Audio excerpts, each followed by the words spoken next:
नमस्कार, मेरा नाम है गणेश। फिर आप सभी का बहुत बहुत स्वागत है आज के इस पावरफुल वीडियो में। आज हम बात करने वाले हैं कि किसी कंपनी को सेल कैसे किया जा सकता है। मैं आपको बता दूं, कंपनी कभी सेल होती ही नहीं। हमेशा आप खबर ये सुनते हो कि ये कंपनी बिक गई, ये कंपनी बिक गई, ये कंपनी बिक गई। नहीं सर, कंपनी बिकती नहीं है, कंपनी खरीदी जाती है। और कंपनी हमेशा खरीदने के 3 तरीके होते हैं, जिन तरीकों को हम आज भी इस वीडियो में जानेंगे, डिटेल में समझेंगे।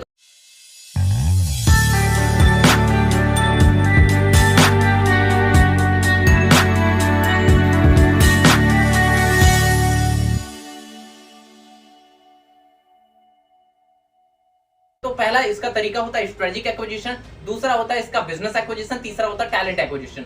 अब स्ट्रेटेजिक एक्विजिशन को समझते हैं कि देखिए, ये ऐसा होता है जब कोई कंपनी दूसरी कंपनी के खतरा बन जाती है या फिर बहुत बड़ा मतलब अपॉर्चुनिटी बन जाती है। इस केस में ऐसा होता है जैसे फेसबुक ने व्हाट्सएप को खरीद लिया। क्यों? क्योंकि फेसबुक सोच रहा था कि व्हाट्सएप उसके लिए खतरा बन सकता है अगर गूगल ने व्हाट्सएप को खरीद लिया तो इस केस में इन्होंने पहले डिसीजन लिया और व्हाट्सएप को खरीद लिया।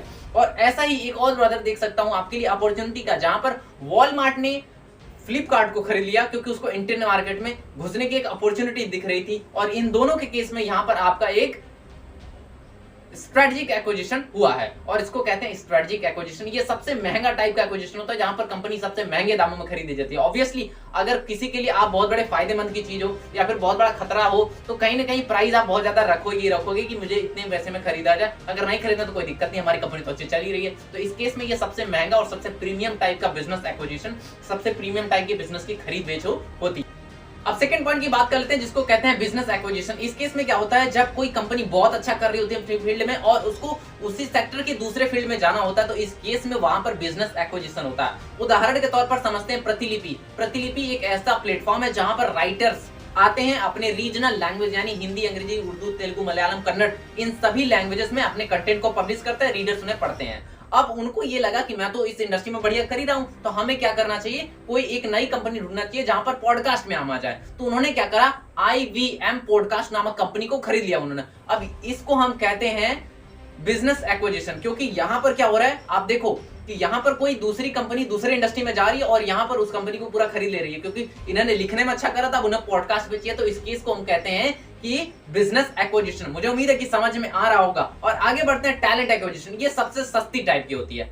ये सबसे सस्ती टाइप की, जहां पर कंपनी में किसी टैलेंट की वजह से, किसी मैन पावर की वजह से या फिर किसी पर्टिकुलर प्रोडक्ट के लिए आपने वो प्रोडक्ट बना दिया है जो प्रोडक्ट में बहुत ज्यादा मार्केट में तहलका मचा सकता है, बट अभी छोटे लेवल पर आप कर रहे हो। ये सबसे सस्ती टाइप की खरीद बेच होती है। और इस केस में एक एग्रीमेंट भी साइन होता है जहां पर आपको कंपनी को खरीद लिया जाता है लेकिन आप उस कंपनी में काम करते हो। हालांकि आपकी इच्छा पर आप करना चाहते हो कि नहीं करना चाहते हो।